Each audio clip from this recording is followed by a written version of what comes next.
Hey YouTube, JoeBoy here. So, One Piece chapter 1128 is out. If you guys haven't checked out that chapter yet, I suggest that you do so because I will be spoiling you. But now that you have, let's begin. At this point, we're pretty much playthings to whatever it is that Oda wants us to think and how he wants us to think it. Pretty much the central question I feel like we should be asking right now is, look, is this magic or is it not? Are we in a world of fantasy or are we not? Because Oda is definitely manipulating us in both directions. It's actually a pretty big conversation that I want to have, but let's first begin with what we were given in the chapter. So definitely some questions that we had about the world were addressed, and they were addressed in a very interesting way, which confirms many of our thoughts, theories, and suspicions from before. This chapter, which I feel like was kind of short and I wish that it was longer, focused entirely on the Straw Hats in Legoland, continuing the events from where we left off in the prior. We thought that the buildings and specifically the castle were designed based on regular-sized humans, and that mostly proved to be true. Although the castle was actually made for the cat, but still it wasn't made for giants. And I thought that that was clear when you looked closely at the panels and assumed that Oda generally had its proportions correct. For instance, the staircase that we saw in the last chapter, there is no humanly way possible for those stairs to have worked for giants. And this led into the other thought that we had, which is that there was plenty of clues available in the last chapter that the supposed giants who lived there were not actually giants. Or at least they were giants that are not giant-sized. And this was also true. But I'll have more to say about this in a moment. As the resident described it, this is a land ruled by the Sun God, and the Sun God has a temple somewhere in this area, defended by its minions, which are also considered to be gods. But of course, the joke that Oda had in mind for this was hilarious. The resident says, "Also heed this warning, do not follow this road. The rabid guardians protect the Sun God's temple beyond that point. No one has ever ventured past there and returned to tell the tale." And the look on Luffy's face is priceless. And Nami immediately knew what Luffy was going to do. Don't phrase it like that. So Luffy immediately set out on an adventure, following the road that he's not supposed to follow. And what they eventually find is a glass wall, or a mirror, which when he ran into it, he unintentionally shattered, which shattered the sky itself, revealing that this place is not quite as large as it appeared to be. The mirror has created a sense of space, a sense of depth that is not accurate. And past the mirror, we find ourselves in a regular giant's house. And this is a diorama. The entire world is made out of Legos because this is the sort of sick cage or display of the humans within it. The Sun God also apparently sews little tiny clothes for them as well, like they are dolls. So where do we begin with this? I guess we'll start with the Sun God. Although it's hard to tell because the Sun God wears a headdress, it appears as if it is a she just from the shoes. They look a lot like high heels to me. And honestly, that would not surprise me in the least. While the Sun God right now is being set up to be the Straw Hats' enemy, obviously there's some weird things going here. Why are you keeping humans in a diorama claiming to be a god? I just think that people need to mentally prepare themselves that this giant is actually going to turn out to be an ally. I've simply read too much One Piece to think otherwise. Nearly every arc in One Piece has a sympathetic female character and is a native of a particular island that these Straw Hats ultimately end up fighting for. This is true with Nami in Arlong Park, it's true with Vivi in Alabasta, Conus in Skypiea. Robin doesn't quite fit in Water 7 in Enies Lobby because she's not actually from there, but obviously a huge story for her, and she sort of plays that role in that arc. She was previously familiar with the world government and with Cypher Pole, which had heavy presence in Water 7. I guess Lola, you could include Lola in Thriller Bark, Shirahoshi in Fishman Island, Mocha in Punk Hazard, Rebecca in Dressrosa, Wanda and Carrot in Zoe, Pudding in Whole Cake Island. You get it. You're totally free to call this a flaw in One Piece, but a consistent thing is that when there's a character, especially a beautiful woman, in the story, the Straw Hats very rarely ever fight them. Legitimately. At the end of the day, One Piece is a shonen. It is written for young boys, or young boys who also happen to be not of young age, like me. And there's something very deep-seated in all of us which enjoys the story of our heroes saving the princess. Oda utilizes this very liberally. So since I think that the Sun God is a woman, and this woman's appearance is totally hidden from us, seems likely to me that this ends up being a beautiful woman, which is the first step of her becoming an ally. And basically the person whose story we follow in the arc itself. I know as she screams, "How dare you defile my beloved country, I won't let you escape," it really doesn't seem that way. But just wait, I have a feeling. If it doesn't end up being a woman, and I'm totally wrong about that, well, you guys know how it is sometimes. But yeah, I would say that more than anything, I'm really hoping that this character is what I say that she is, just simply because, like, if I had only one fear about Elbaf, it's that Elbaf doesn't end up being like a real arc. The closer that we get to the end of the story, the closer it's going to be a lot like Marineford. And I love Marineford, and everybody loves Marineford. But for me, I love Water 7 and Enies Lobby just as much. I would say Arlong Park is where I knew that I was a One Piece fan.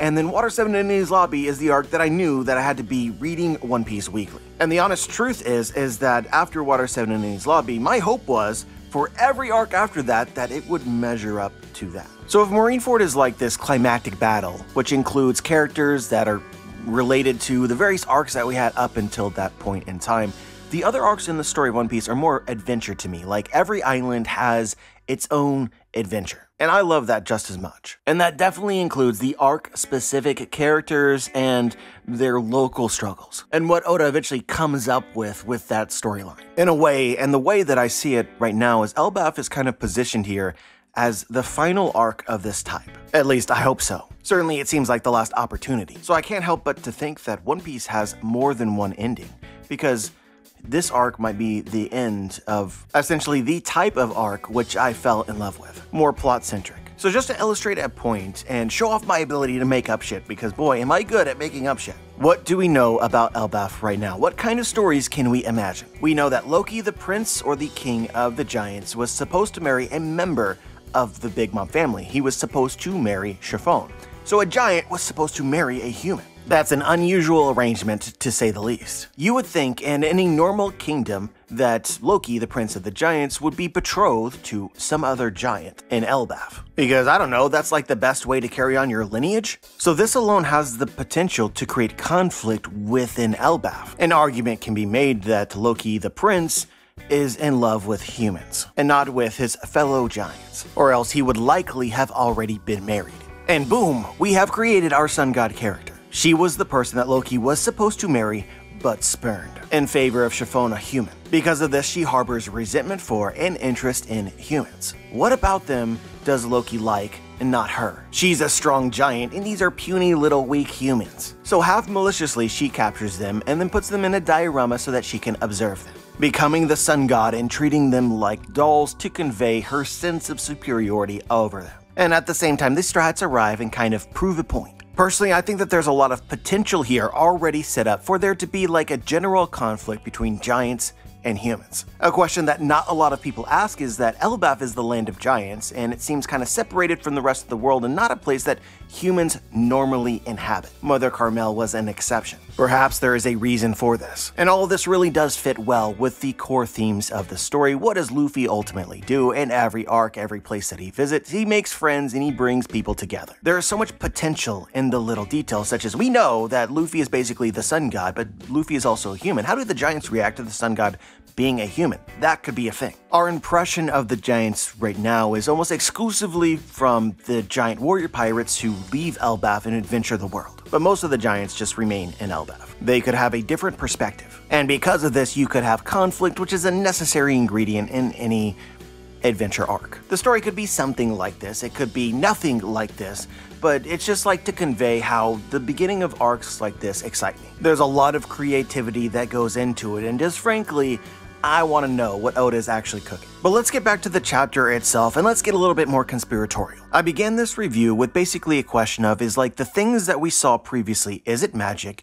Or is it smoke and mirrors? Both things are being conveyed. While this chapter explains in a very understandable way some of the mysteries that we noticed in the last chapter, it doesn't really explain them all well. For instance, nothing here seems capable of transforming a cat into a lion convincingly. There was also an absurd number of errors in the last chapter, which just by the sheer quantity of them makes you wonder whether those errors were intentional. Like, it could make sense if some sort of devil fruit ability is involved, like an illusion-based fruit. But it was confirmed in the chapter that all the events when the Straw Hats first arrived, the sun god was not actually present in the room, was not observing? How could the sun god be using some sort of fruit power but not be in the room at all? Like, honestly, there's several inspirations that I see for this chapter, but one that immediately comes to mind is the Wizard of Oz, following the yellow brick road, or in this case, following the Lego brick road. In the Wizard of Oz, the wizard, who was this hyped up character ruler within his castle, was a total fraud, who literally used smoke and mirrors in order to make himself appear bigger and all-powerful. So with the sun god, you have a lot of similarities. You have the temple of the sun god. Most likely it appears a big face just like the Wizard of Oz, but a twist here is that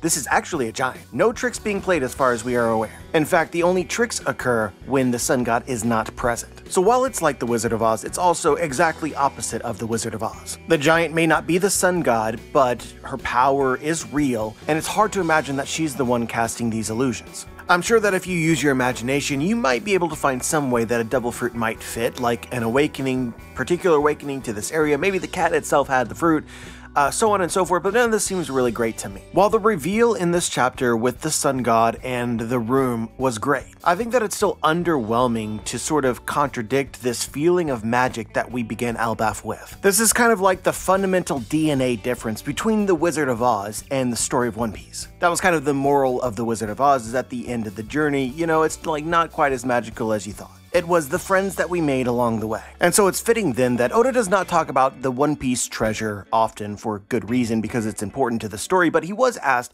whether or not the One Piece would be the friends that the Straw Hats made along the way, which is a reference to the Wizard of Oz. And Oda said definitively no. There's an actual treasure. He's in effect saying that the story of One Piece is not the Wizard of Oz. So I see this kind of being the spirit of One Piece, that when the world seems really magical, Oda does not make a habit of trying to demystify it. This is a world where legends and myths are true, and even the most absurd things can actually happen, and are every bit as wacky as the crazy stories that somebody like Usopp would tell. Usopp, named after Aesop, a Greek fabulist. But the Uso in Usopp means lie. So rather than Usopp relating fables and myths that he heard or experienced, he lies about them and they become true. So I guess this is a long way of me saying that some of the mystery in the prior chapters of Elbaf, I'm not sure if this chapter isn't meant to be a red herring, to distract us from what's going on. This world could definitely still be magical. And I think that the other half of this chapter, the much more subtle half of this chapter, which I think conveys that, is the similarities with Alice in Wonderland. I got a great comment last week which pointed this out to me, and I want to share it with you guys. Like, Alice in Wonderland begins with a white rabbit. Alice is sort of led into this alternate realm by following the rabbit. And so then it's interesting that as Luffy arrives in this new world, the first thing that he encounters is a rabbit, and he eats it, which I'm sure that Oda was laughing hysterically about when he designed. He's thinking to himself, what if I wrote Alice in Wonderland, but instead of following the rabbit through the hole, Alice eats it, and then goes through the hole anyway because she's just filled with the sense of adventure and doesn't need it. But there's also similarities to be found between the cat that we encounter here and the Cheshire Cat from Alice in Wonderland. Just purely design-wise, the similarities are evident, but it was also magical and had a strangeness about its body. But I think that the more obvious clues are related to this chapter. The second Alice in Wonderland book is titled Through the Looking Glass. In it, Alice entered Wonderland through a mirror, which from the other side is a looking glass, which is exactly the case in this chapter of One Piece. From the inside of the diorama, you have a mirror, but when you break through the mirror and look back through the other side, you can see through it. So this is how I think that we're supposed to take this. Luffy broke through a mirror, and on the other side of the mirror was Wonderland. Or in this case, the Giant's Room. So the diorama was not Wonderland. Luffy broke through the mirror to enter Wonderland, which is the Giant's Room. And from here, the similarities to Alice in Wonderland only increase. In the original Alice in Wonderland book, she follows a white rabbit down a hole. She then falls and has a safe landing into a relatively normal room with one exception. There's a tiny key and a tiny door. She thinks to herself, how am I possibly going to fit through this tiny door? And then she sees a potion bottle labeled Drink Me sitting on a normal-sized table. So naturally she drinks the potion, and what happens? It shrinks her. And suddenly this normal-sized room is now a giant-sized room with a table. But after having drunk the potion and shrunk herself, she actually left the key, the tiny key that was supposed to fit through the tiny door, she left it on the table and she had no way of getting back up to the table. So she found a bit of cake, which also said eat me, which made her large again. And some wacky adventure ensues where she's just like totally confused. She starts crying but finds a new way of shrinking herself, and then suddenly her tears, which she had had while she was large, are now flooding her as she is tiny. Imagine for a moment reading this story in 1865. Like, good God, this story is a trip. Lewis Carroll almost had to have been on drugs. But yeah, as she is tiny, drowning in her own tears, she encounters an assortment of animals. Perhaps similar to the Strats doing the very same after breaking through the mirror, encountering a bunch of animals, but in this case making them cry. But the point of all this is to make it abundantly clear that this chapter of One Piece is inspired by Alice in Wonderland, without question. And the way that I choose to interpret it is that we have now entered Wonderland. Elbaf will be as crazy as we initially thought that it would be, even though this chapter does make you think differently. But yeah, just talking about Alice in Wonderland and shrinking and growing, I feel like this could also be something that's going on here. Guys, the residents of this place that we see in the chapter and we interact with briefly, they don't actually label themselves as human. And certainly just by looking at the guy, he just seems like a small version of a giant. Partly because of what he is wearing, yes, but also giants have a particular look about them, generally speaking. And that guy fits the look. So a thought that this creates, obviously it isn't confirmed, but the thought exists that what we are actually interacting with, this guy, is a giant who has been shrunk. This makes sense to me for a few reasons, but the reason I want to highlight for now is that they called the person that observes this place the Sun God. And it doesn't seem like this guy is aware that the Sun God is most likely just a regular giant. Now granted, there's a lot of really stupid characters in the story of One Piece that don't necessarily think logically all of the time, and I would think that anybody who lives inside of this world is probably not the brightest. But if you are a human caught in Elbaf or around Elbaf, there should be a high suspicion that the person that is the Sun God is just a giant, unless he is totally unaware of where he is. I also feel like these people have actually met the Sun God, that the Sun God has made an appearance in the diorama, which would be impossible in their giant form. So I wonder if the Sun God actually has the ability to shrink herself, or shrink others. And this thought is kind of crazy because we have already met a female giant who has the ability to do this. Really. This of course happened in anime filler, but it did happen. Her name was Lily in Stomach. She was a giant, but she had the Many Many no Mi, which allowed her to change her size at will, specifically make herself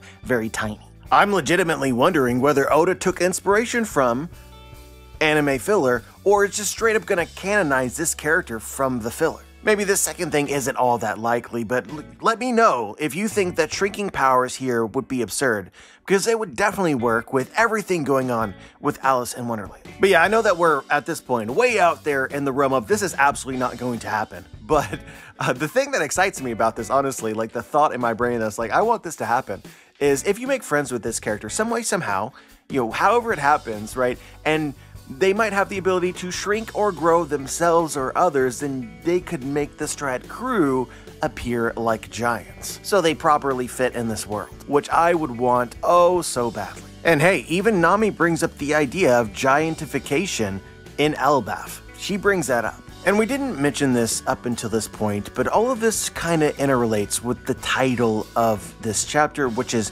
RPG, related to video games, role-player game. It is always entirely possible that I am missing something, but just on the surface level, I do not understand what this chapter title has to do with the chapter at all, overtly. The Strats aren't role-playing, and even if you consider the diorama to be some kind of game, it is of course made out of Legos, who is role-playing? It would almost have to be the Sun God, right? The Sun God is role-playing as the Sun God in this game that she has created. But I still don't think that it works all that well without an ability to shrink and actually live inside of the world sometimes. But anyway, this might be out of place. I feel like that there's a better spot for this conversation, but we're here and it's on my mind, so we're just gonna go ahead and say it. The beginning of One Piece arcs almost always carry significant hints to the nature of the arc and where it goes. So we'll analyze this specific to the last arc of Egghead because it's fresh on my mind. We begin by meeting Dr. Vegapunk in Egghead,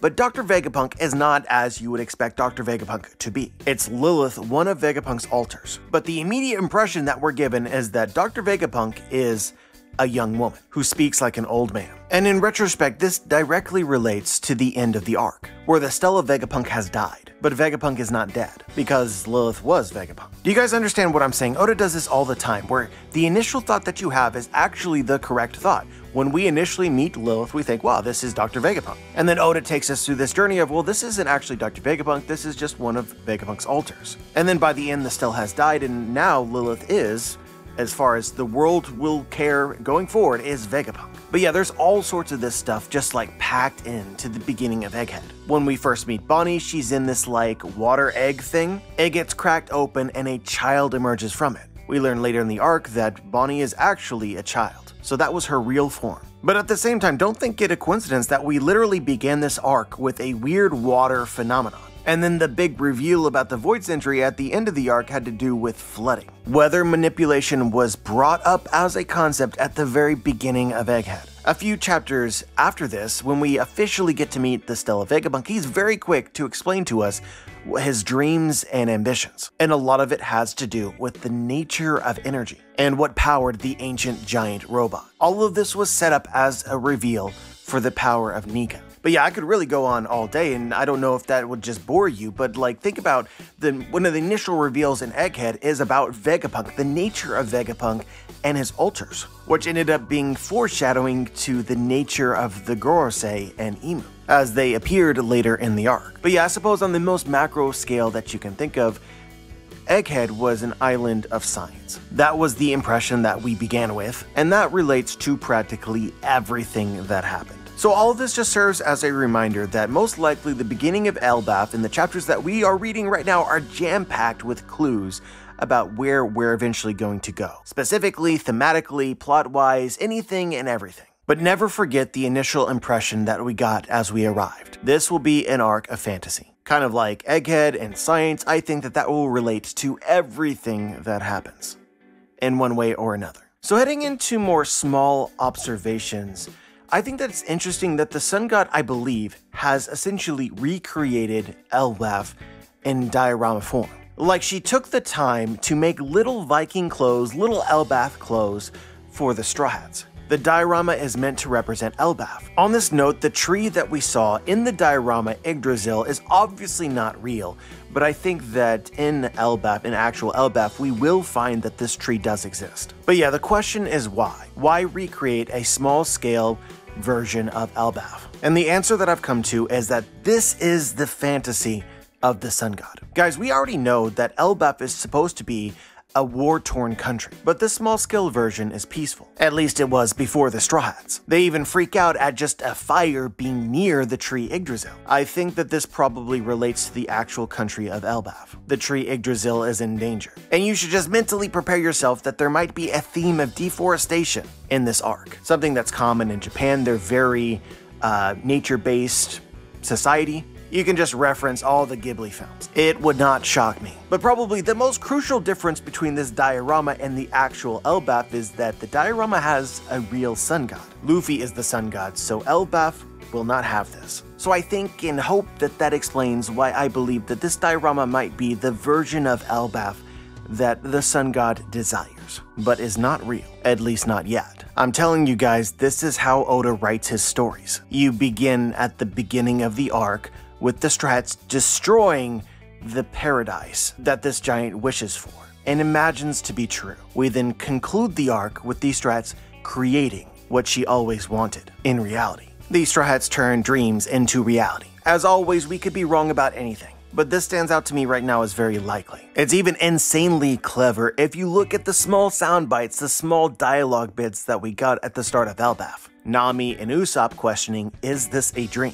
No, you were not dreaming, but that isn't to say that this isn't somebody's dream. I'm telling you, that got your attention, didn't it? It's also interesting just on like an academic level of how perhaps the Sun God's dreams exist in the diorama, but the Straw Hats' dreams exist outside of the diorama, so their wonderlands are reversed. But anyway, we still have some legitimate questions, like for instance, how did the Straw Hats get here? Where is the Thousand Sunny?